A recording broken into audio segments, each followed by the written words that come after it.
mismos el año pasado y estaría presentando un nuevo trabajo, un nuevo libro de Elena Gallego, que como los anteriores también es un trabajo hecho en colaboración con Seiko Ota, una profesora japonesa que está en Japón, ella no ha podido venir, y que se llama Haikus de Guerra. La verdad es que yo como editor estoy encantado de ir publicando estos libros que van haciendo entre las dos, que han escogido una manera muy original de enfocar el tema de los haikus, porque hasta ahora eran o bien antologías generales que recogían buenos haikus sin más, o eran de autores concretos que se buscaban los de un solo autor. Pero ellas han escogido la selección temática y eso hace que sus libros tengan una gran originalidad, porque estamos acostumbrados los que leemos haikus y nos gustan los haikus, pues a unos poemas normalmente muy ligados a la naturaleza, bucólicos que diríamos en Occidente, y que no suelen tocar temas que se salgan de ese ambiente de la naturaleza. El otro libro que prepararon, que era sobre el kigo, que es esa palabra que en los haikus delimita su situación en el tiempo, en la naturaleza, en la estación del año, todo está ligado a eso. Pero los tres últimos libros han sorprendido por su originalidad. Uno son haikus escritos por condenados a muerte, nada menos. Haikus escritos en la prisión por condenados a muerte, donde además pues, trataban un poco del tema de la pena de muerte en Japón, que es poco conocido, pero que ahí está, es un país donde se sigue ahorcando a los condenados. Y la gente que se despide sabiendo que su vida se acaba y que lo último que deja es un haiku, eso ya es una tradición japonesa de siempre, pero el haber recogido esos escritos por los condenados en una cárcel ha sido una cosa muy especial, ¿no? Luego el anterior fueron los haikus de amor, que también parece que no es exactamente lo que uno espera de los haikus, porque sí, claro, aparece el amor de vez en cuando, y además el amor en un sentido amplio de la palabra, porque no es el amor solo entre parejas de personas, sino ampliado a más posibilidades, pero el amor es muy amplio, efectivamente. Y esa fue la segunda gran antología, y esta de hoy es a su vez otra cosa inesperada en los haikus, que son haikus de guerra. Uno piensa que el haiku no tiene nada que ver con la guerra, y de hecho en los haikus clásicos que conocemos es un tema que no aparece. No sé si en ella hay algún haiku anterior a Masao Kashiki, que es aquí el primero. En los haikus clásicos aparece muy poco. Muy poco, ¿no? Muy poco. Es muy raro que la guerra, más bien parece que el haiku es algo delicado, que se mueve en otro ambiente distinto del ambiente terrible de la guerra. Y sin embargo, en el siglo XX, Japón, que además es un país que ha tenido muchas guerras en el siglo XX, pues los poetas han escrito alrededor de la guerra desde distintas perspectivas, ¿no? El primero, Masao Kashiki, que es uno de los grandes haikines, ¿no? Es un poeta que muere a principios del siglo, en 1902, y que se apunta, aunque estaba enfermo, quiere ir a China, donde estaban peleando las tropas japonesas en la primera guerra que tienen con los chinos, a finales del 19, y se va allí y escribe haikus primero más patrióticos, más de exaltación guerrera, digamos, y luego cuando llega a China más bien escribe haikus de la naturaleza, del paisaje, del paisaje chino distinto del japonés del que él provenía. Y luego, pues como ya digo, ha habido una serie de guerras en las que ha intervenido Japón, y sobre todo la que todos conocemos más clara, la Segunda Guerra Mundial, que acabó con esas bombas atómicas de Hiroshima y Nagasaki, ¿no? Pues ha habido muchos poetas, muchos gaijines que han escrito unos a favor o digamos también de exaltación del sentimiento patriótico, otros en contra de la guerra, algunos incluso en contra del emperador. Hay aquí un haiku de un poeta que no ponía en su original, no ponía el nombre del emperador, porque eso era demasiado, pero aquí Elena lo ha reconstruido, digamos, el verso en el que apuntaba directamente al emperador como causante de la guerra.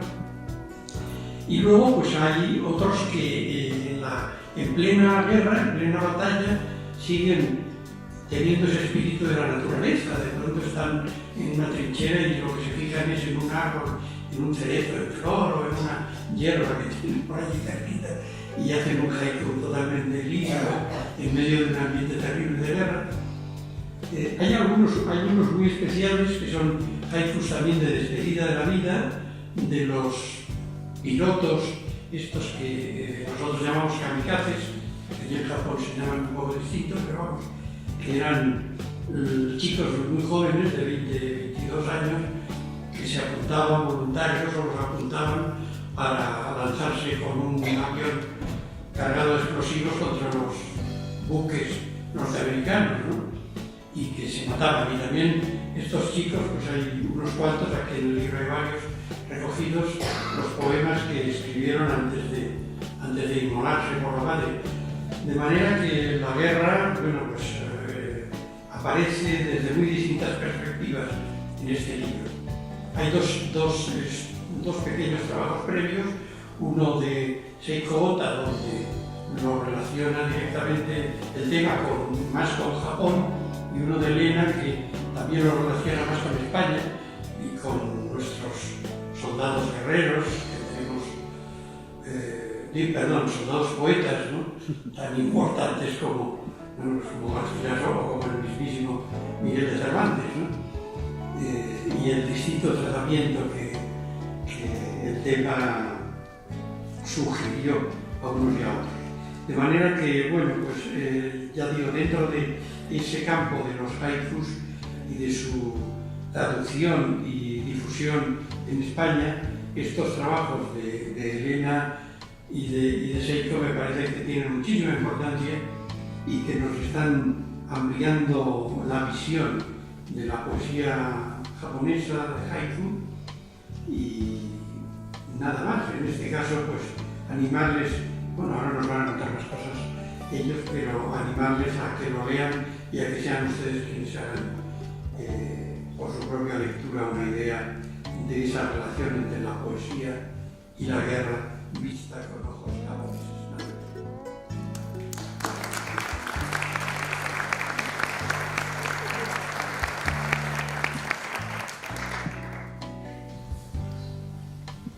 Hola.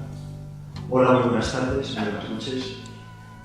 Yo me siento muy feliz de estar aquí acompañando a Elena y a su editora, Jesús Lunardi, en la presentación de este libro. Ya empieza a ser una tradición casi, que cuando llega febrero y cuando florecen los almendros, pues también llega Elena desde Japón con un libro bajo el brazo, y ya es el cuarto año, muy bien ha contado su editor, Jesús Lunardi, en el que, gracias a ella, todos los burgaleses empezamos a ser unos pequeños expertos en poesía japonesa, porque yo fundamentalmente vengo aquí no porque sepa nada, que no sé absolutamente nada sobre la literatura japonesa, sino por el placer de acompañar a Elena y sobre todo para aprender.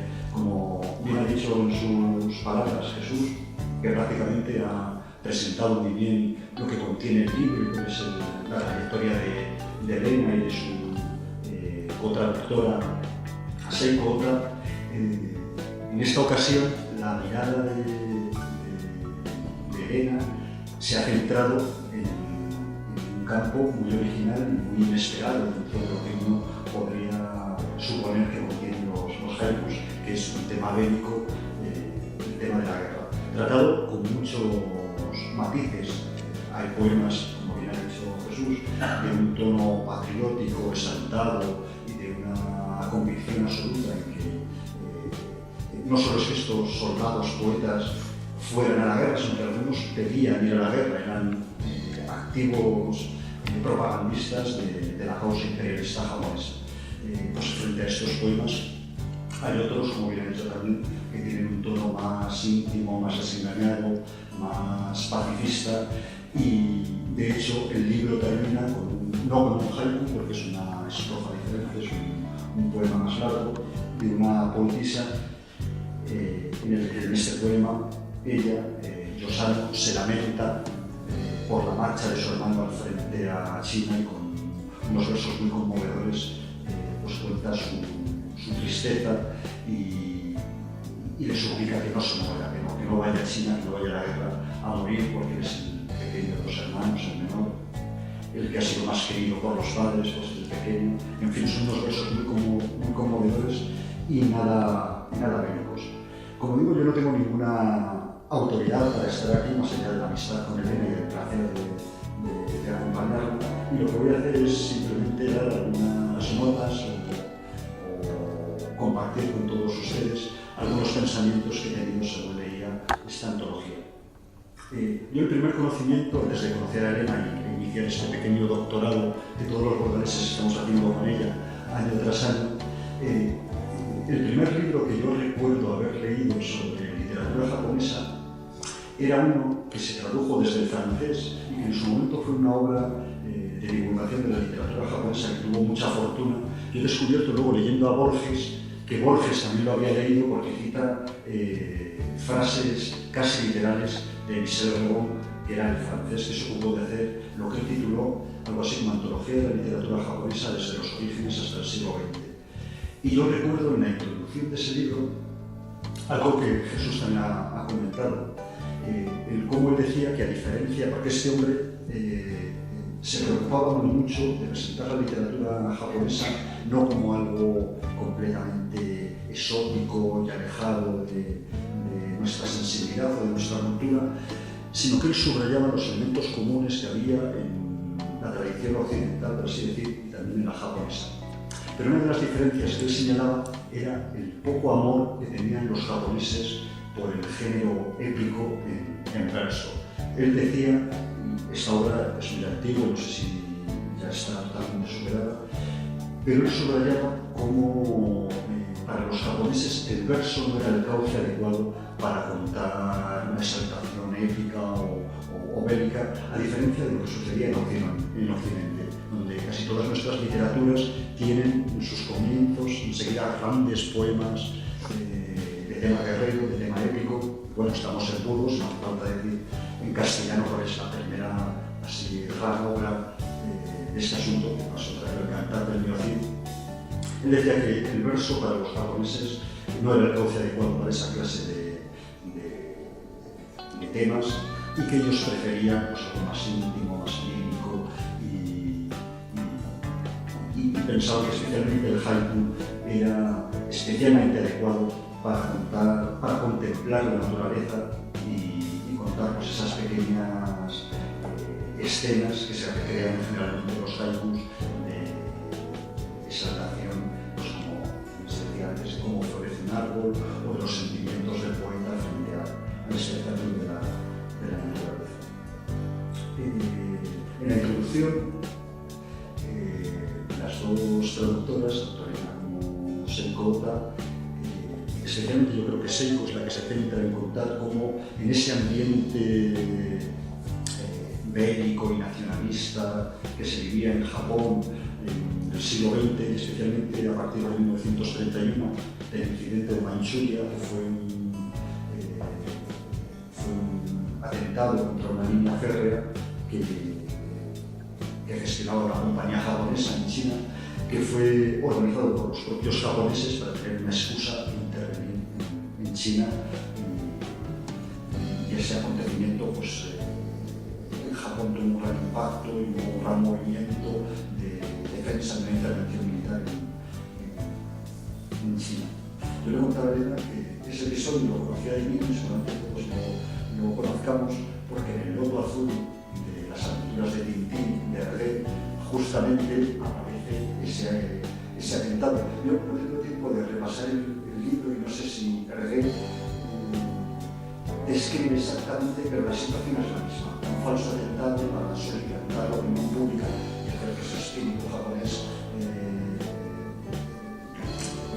se inflame y pida a sus dirigentes una intervención militar. En ese contexto, algunos poetas, y eso lo puede explicar mucho mejor Elena, piensan que el haiku también puede ser una buena forma cantar a la guerra y estimular ese espíritu patriótico que en aquel momento se vive.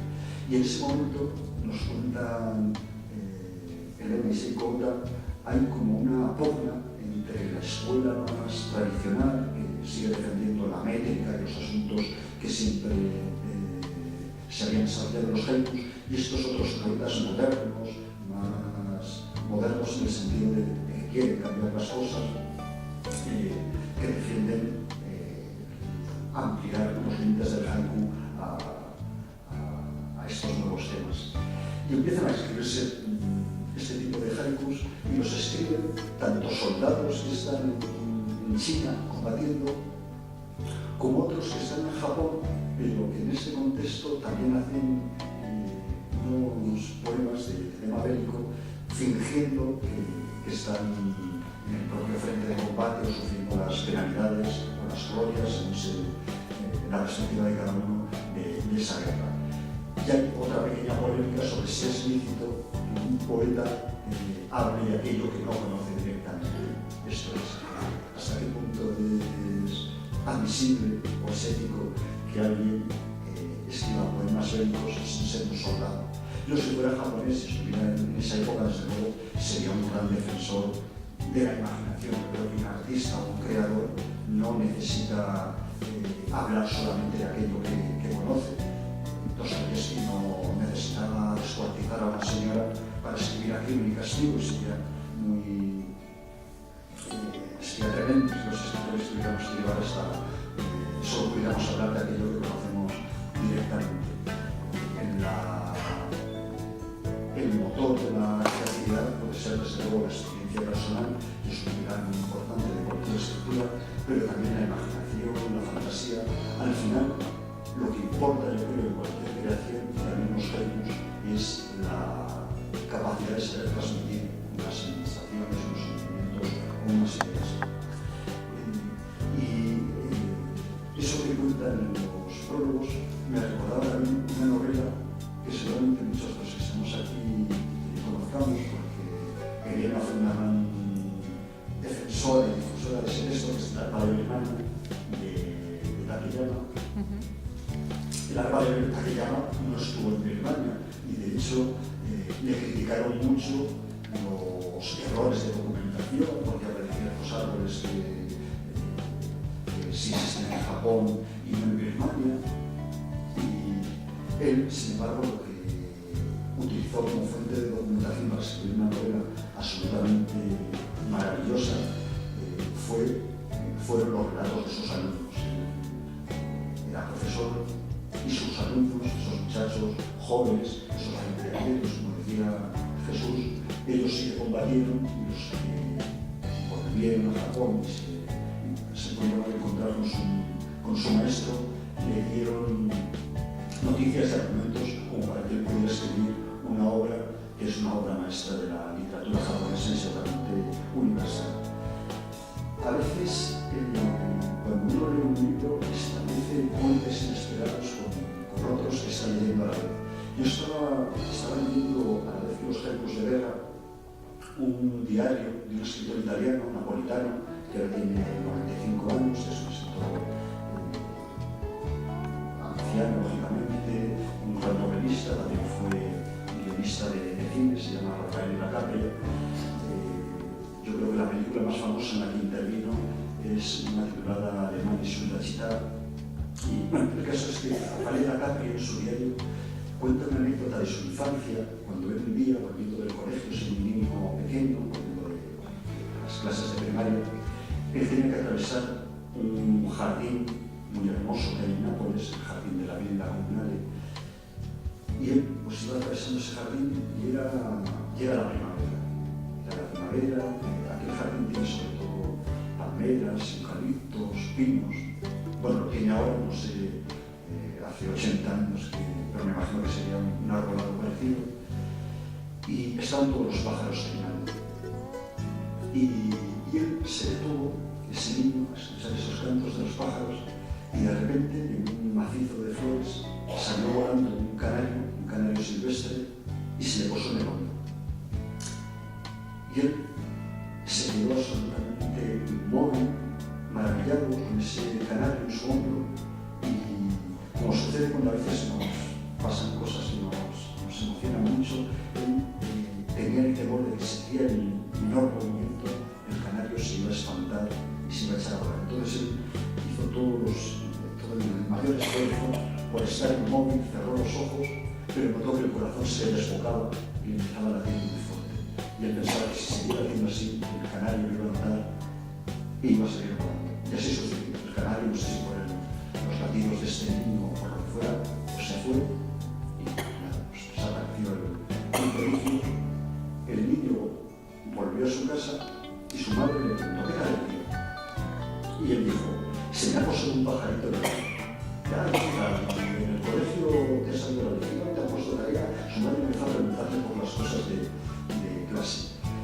Y el niño se dio cuenta de que él no había sabido encontrar las palabras adecuadas para decirle a su madre que de todo lo que había pasado en ese día, lo más importante y lo que a él le había conmovido más, lo que había supuesto una pequeña epifanía, era justamente ese episodio del canario en su hombro, y que todo lo demás, las clases, la tarea, si había hecho bien los ejercicios de matemáticas, eso para él no tenía ningún valor. Se dio cuenta de lo importante que era el saber contar, el saber encontrar las palabras justas para expresar una verdad importante. Y para ese niño, lo más importante, como digo, era que ese pajarito se había posado sobre su hombro. Y ahí seguramente nació su vocación literaria. En los haikus es muy importante el saber encontrar justamente esas palabras. Yo pensaba en este episodio que podría ser el tema de un haiku. Si ese niño napolitano, en los años 30, principios, hubiera sido un niño japonés, eso hubiera sucedido en Nara o en Kioto, seguramente ese episodio del canario en su hombro habría sido el tema perfecto para un haiku. Y esa idea de ese niño, de que cada una de las palabras que empleemos sea la justa, la adecuada y la más precisa, también es algo que está muy presente en los haikus. La Capre, que nació en 1922, como digo, tenía justamente la misma edad que los soldados japoneses que combatieron en la Segunda Guerra Mundial y que escribieron algunos de estos poemas. A mí me ha impresionado muchísimo lo que decía Jesús, de las edades de estos muchachos, de estos pilotos que creo que los mayores de los que se antologan aquí tienen 23 años. Hay 3 poetas, 3 pilotos de 23 años, otro de 22 y otro de 21. Estos muchachos con 21 años que saben que van a marchar a una misión suicida, que van a estrellarse, y antes de embarcarse en su avión escriben unos versos conmovedores. Estos pilotos, 20añeros, que según parece se creen en Japón, porque nadie puede saberlo claro, la última palabra que pronunciaban antes de estrellarse era madre, que me parece muy hermoso. Voy a leer, aunque sea una osadía, tengo a alguien al lado, pero he visto que en los poemas que tiene previsto recitar después no está este. Voy a leer justamente el poema del menor de estos pilotos suicidas, que me parece muy hermoso. Dice así: para deshojarse, florecerá precipitado el cerezo joven. Y es un poema muy bonito y todos los pueblos de Burgos sabemos muy bien, los campesinos como miran a veces con cierta conmiseración a estos almendros o a estos cerezos que florecen muy pronto y piensan, bueno, cuando vengan las primeras heladas, todas estas flores van a acabar segadas. Puede ser que este joven piloto utilice esa imagen, él que está en la flor de la vida, que tiene 21 años, pues eso, es como estos arbolitos que tenemos ahora, con nuestros almendros tan delicados, tan pequeños en nuestros páramos, tan llenos de flores, tan hermosos. Él está floreciendo para deshojarse, para terminar su vida. Son poemas muy variados, como digo, que describen la guerra desde todas las perspectivas posibles, con este punto siempre lírico y delicado que tiene la poesía japonesa, incluso en estos asuntos. Hay algunos poemas incluso un poco escatológicos y también muy delicados por otra parte, muy hermosos. En uno de estos haikus se muestra un campo de trigo verde. Todas son imágenes que en realidad los castellanos tenemos muy presentes, los almendros, los cerezos, los campos de trigo verde, y un campo con trigo ya lo suficientemente crecido como para que un batallón, un grupo de soldados encuentren en él el cobijo y la intimidad necesaria para hacer sus necesidades. Y pues ese asunto que nos muestra la guerra desde una óptica nada épica, sino desde pues, las esclavitudes más hasta vergonzosas de nuestro cuerpo, también es el motivo de un poema muy hermoso. Bueno, yo creo que he hablado de más. Aquí los invitamos a escuchar a Elena, que es además la que con mayor autoridad puede hablar sobre estos poemas. Muchas gracias, Elena, por esta nueva entrega. Yo estoy ya deseoso de febrero del año que viene sigamos este curso acelerado de cultura japonesa que la profesora Gallego tiene la amabilidad de darnos. Muchas gracias.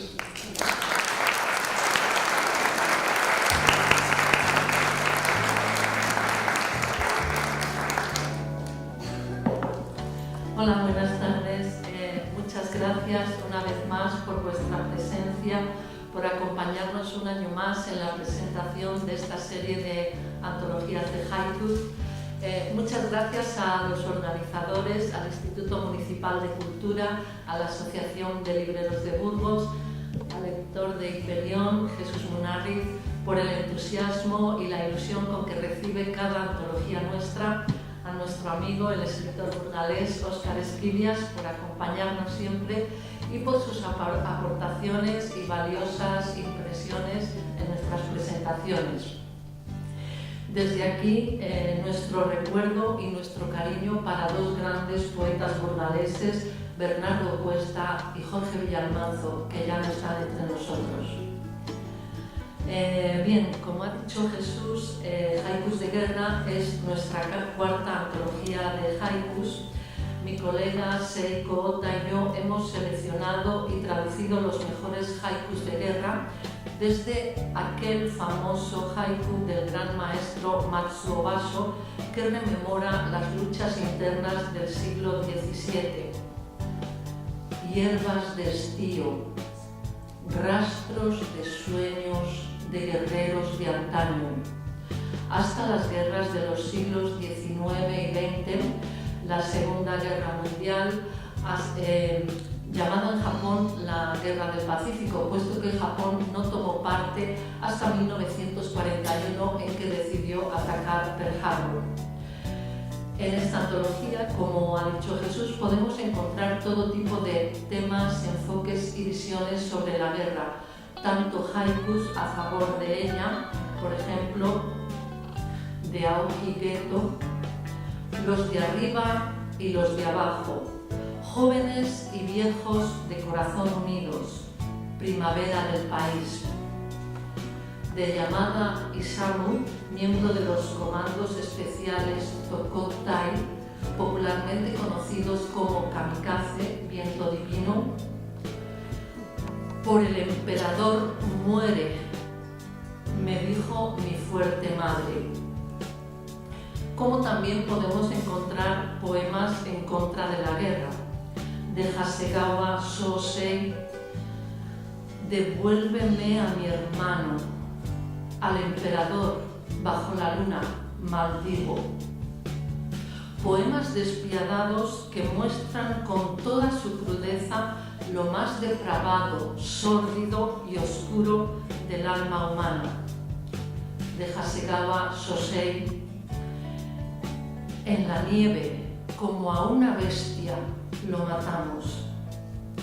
También podemos encontrar poemas de lo más lírico que retratan la profunda sensibilidad y el amor por la naturaleza de los japoneses, tan íntimamente unida a la esencia del haiku en medio de los bombardeos y los cañonazos. De Tonizawa Kakio, la batalla, ante mí va el deslumbramiento de la mariposa. La introducción de Seiko Ota contextualiza y nos sitúa perfectamente en el ambiente bélico de las guerras contra China de finales del siglo XIX, Rusia y la Segunda Guerra Mundial. También la censura que hubo en el mundo de haiku, los principales poetas de haiku de esta época y la polémica que hubo entre haikus reales y los imaginados, es decir, partiendo de la base de que el haiku es lo que sucede aquí y ahora, pues surge una polémica entre los que escribieron en el frente, entre el fragor de la batalla y los que escribieron alejados de todo peligro en la retaguardia. Por mi parte, en el prólogo tiendo una especie de puente entre Oriente y Occidente al hacer un análisis sobre el significado de conceptos como guerra, paz, violencia en la nuestra y en otras culturas, porque provenimos de culturas que han ensalzado las hazañas bélicas, la gloria y el valor de los guerreros a través de la literatura épica. Y a continuación, en el prólogo, detallo algunos episodios de violencia y represión que sufrieron los poetas que se atrevieron a disentir y a manifestarse contra la guerra, especialmente los poetas de Kyodai, la Universidad de Kioto, donde yo estudié literatura japonesa. Por otra parte, creo que debemos plantearnos cuestiones tan importantes como ¿qué conocimientos tenemos sobre marciología o belilogía? Estos son términos inventados por mí. Es decir, las ciencias que estudian la guerra, y no me refiero a estrategias militares, sino a las teorías de la violencia, cómo surge una guerra, cómo se genera, qué tipos de violencia hay, y la irenología o ciencia de la cultura de paz. Irene, como sabemos, significa paz en griego, irenología, la ciencia de la paz. Porque las guerras no son inevitables como los fenómenos naturales, ni son una fatalidad biológica, sino que es el ser humano quien las va gestando y provocando. Según el Manifiesto de Sevilla sobre la violencia de 1986, la paz es posible porque la violencia no es innata en el ser humano, sino aprendida. Y de la misma forma que aprendemos la violencia, también podemos aprender la paz. No nos sirve como excusa, no nos sirve la excusa de que el hombre es violento por naturaleza. Ese es un estereotipo que debemos desechar.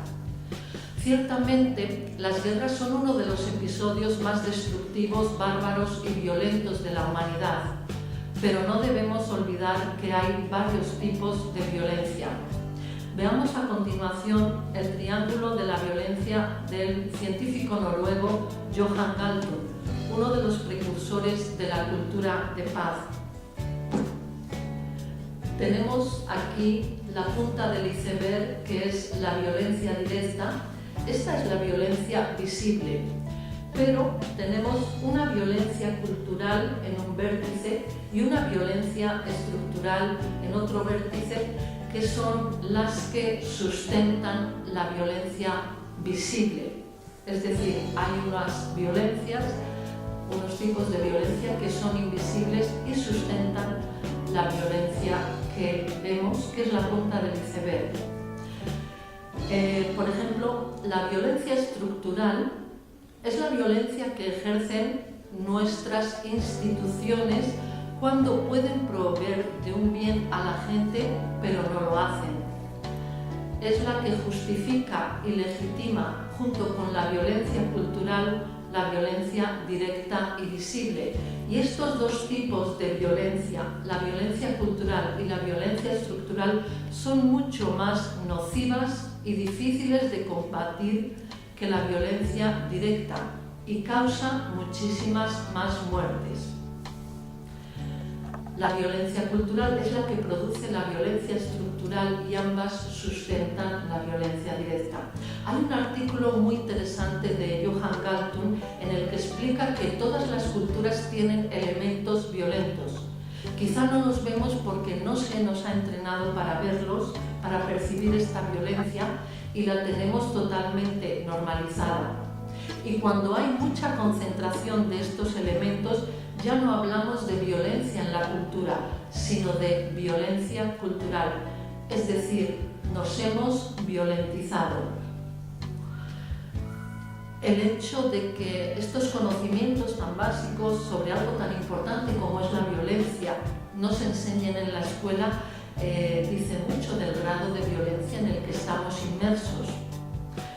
Por ejemplo, el hambre mata más que las guerras y el hambre es violencia estructural, porque detrás de estos hechos hay una cultura violenta a nivel mundial que los permite y legaliza.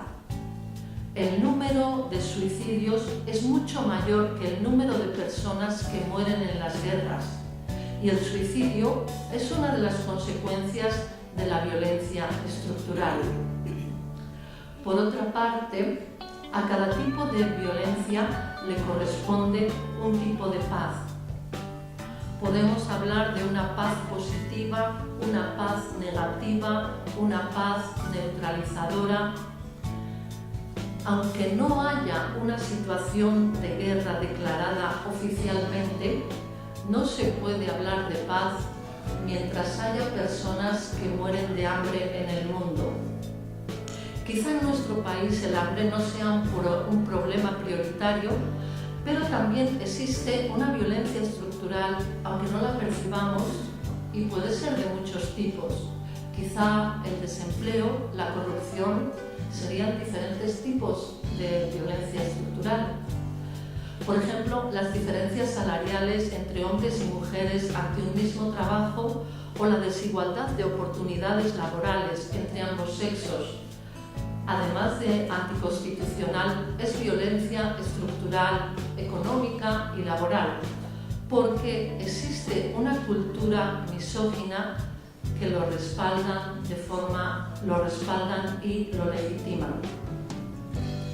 El no destinar o escatimar recursos económicos para las enfermedades y proyectos que benefician a la sociedad es violencia por parte de nuestros gobernantes. Y por supuesto, no podemos hablar de una paz efectiva mientras haya 60 o 70 mujeres asesinadas por sus parejas o sus exparejas cada año, mientras haya niños que se suicidan por el acoso escolar, mientras haya personas dependientes que fallecen antes de recibir las ayudas y prestaciones sociales a las que tienen derecho y que en muchos casos les evitarían la muerte, mientras suframos condiciones indignas y humillantes que vulneran nuestros derechos como trabajadores. No puede haber paz en el mundo mientras haya personas sexistas, misóginas, racistas, homófobas, xenófobas, prepotentes, que dirigen el destino de uno de los países más poderosos del mundo y se empeñan en pelearse con todo el mundo y demonizar a nuestros hermanos los refugiados. prójimo como a ti mismo y construir muros para protegernos de ellos. Quizás sean ellos quienes deban protegerse de nosotros. No puede haber paz mientras la mitad de la humanidad se empeñe en someter y negar los derechos de la otra mitad, ya sea por razones de sexo, raza, estatus, cultura, religión. No puede haber paz mientras haya personas que consienten y encubren los delitos, miran hacia otro lado para evitar meterse en líos, dando de esta forma, dando de esta forma su permiso al agresor para que continúe atacando a las víctimas. La neutralidad no existe, es un término ilusorio, engañoso, cómodo y conveniente. En el momento en que nos abstenemos y renunciamos a defender la justicia y apoyar a las víctimas, estamos consintiendo el delito y dimitiendo de nuestra dignidad y nuestros derechos como sujetos civiles. Todos formamos parte de la humanidad. Decía Terencio, nada humano me es ajeno.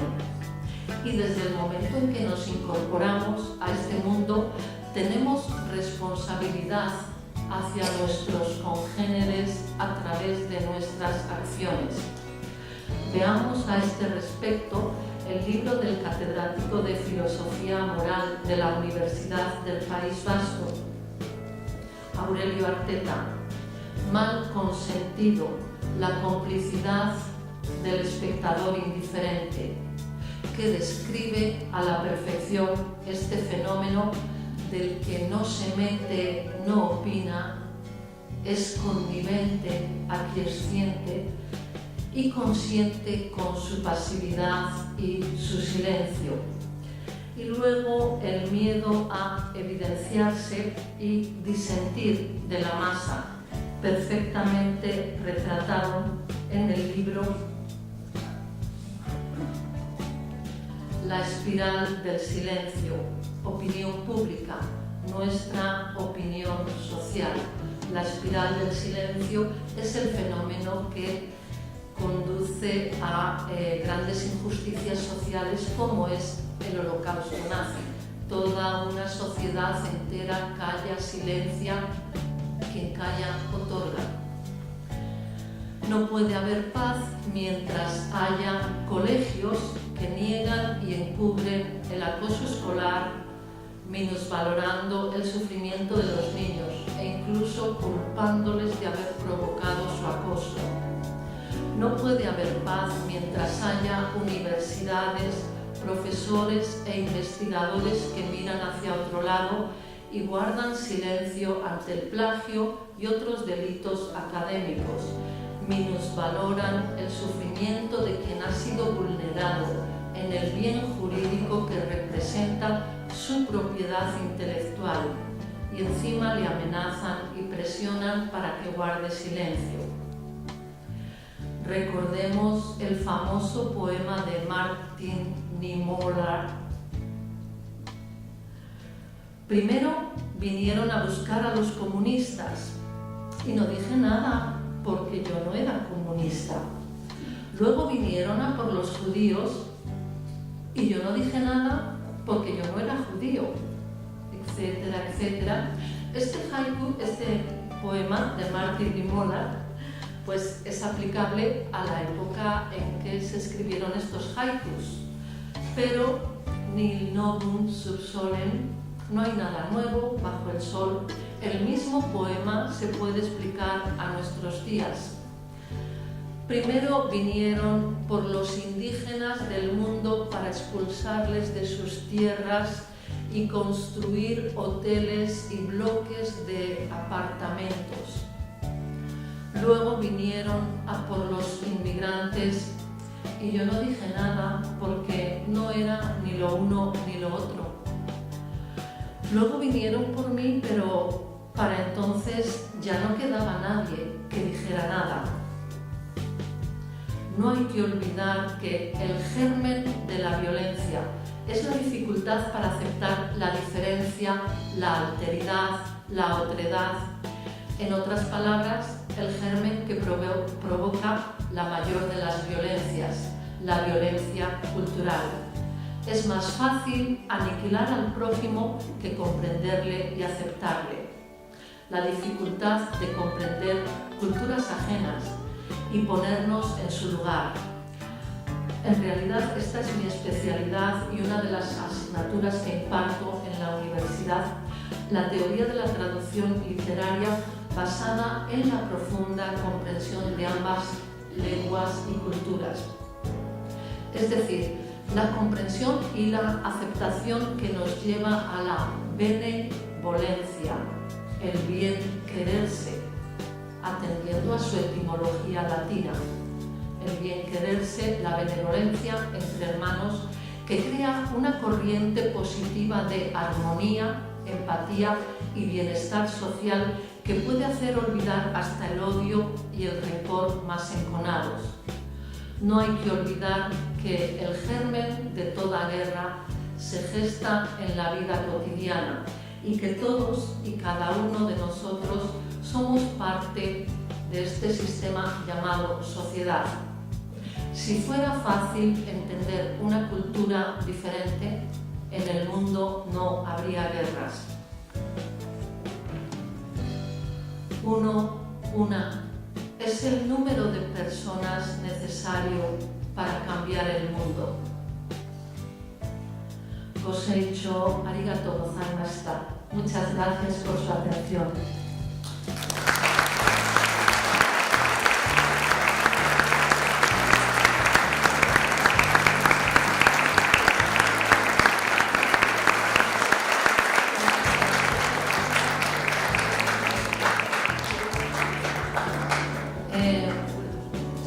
Bueno, muchísimas gracias y como siempre me han dicho que es muy bonito cuando recito en japonés y que aunque no lo entiendan pues produce mucha emoción, a continuación pues quería hacer un breve recital de algunos haikus y luego después, si os parece bien, podemos pasar a las preguntas o hacemos un pequeño coloquio.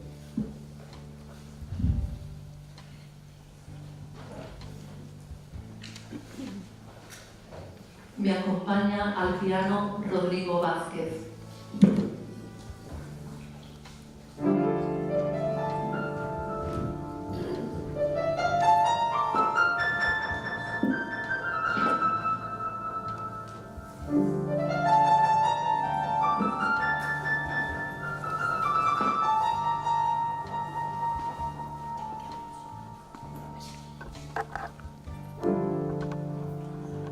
De Masao Kasiki, Bannin no Hitai Atsumuru Tsukimi kana.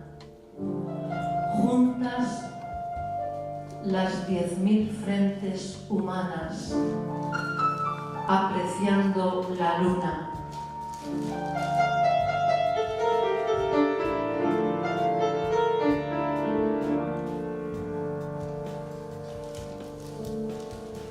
Decimada Seijo, Gaito ni Kiku no ka nagare, Heiyo okuruji. En la calle, aroma de crisantemo fluye, día de despedida de soldados.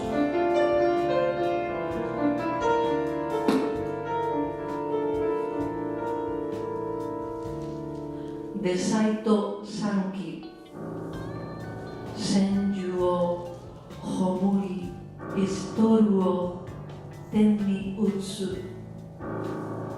Compañero de guerra, lo entierro y la pistola disparo al cielo.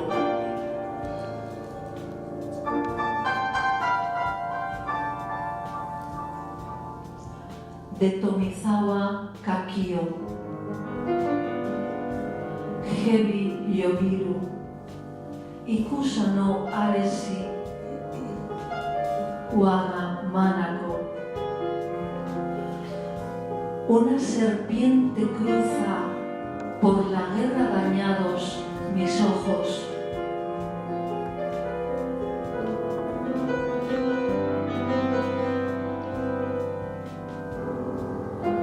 De Kimura Shusei Ikishitai no Kao minna wakasi tsukimishou. De cadáveres abandonados, todas las caras jóvenes, flor de onagra.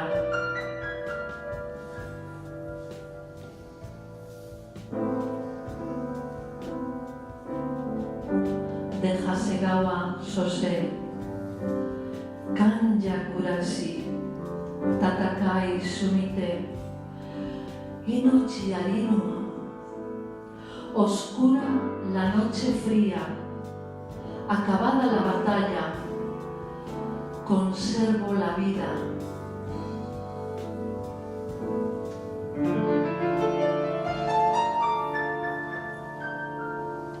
De Hasegawa Sosei, Aware tami, Iteshi sae, Teni ukuru. Pobre pueblo, hasta el arroz helado lo recibe en las palmas.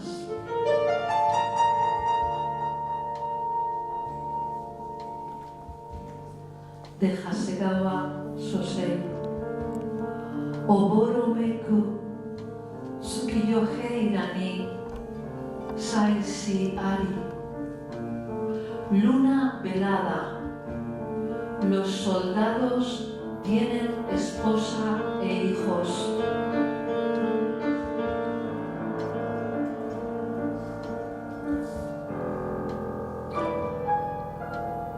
De Hasegawa Sosei, Kakare yuku tanka gaito no kenso wa tai. Cargada va la camilla. Los galones del abrigo son de capitán.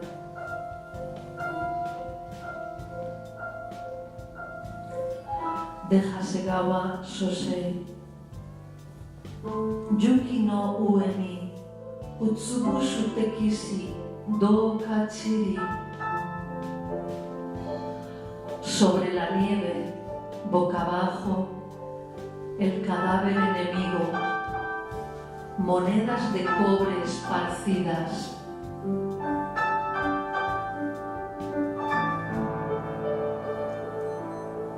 De Katayama Toshi,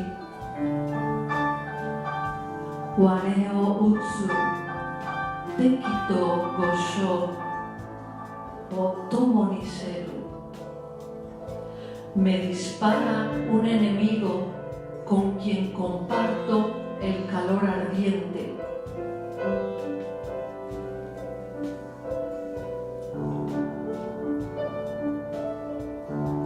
De Seiko Ota, Sora no miga, Shiru, Koe, Koe, Koe, Haisenki. Solo el cielo escuchó aquella voz, voz, voz. Aniversario de la rendición de guerra.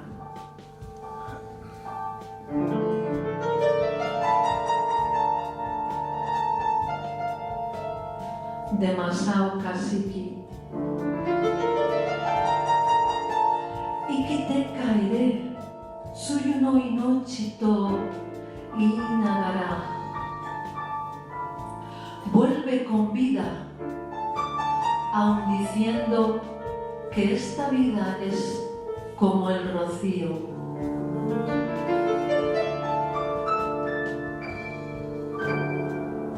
Muchísimas gracias por su atención.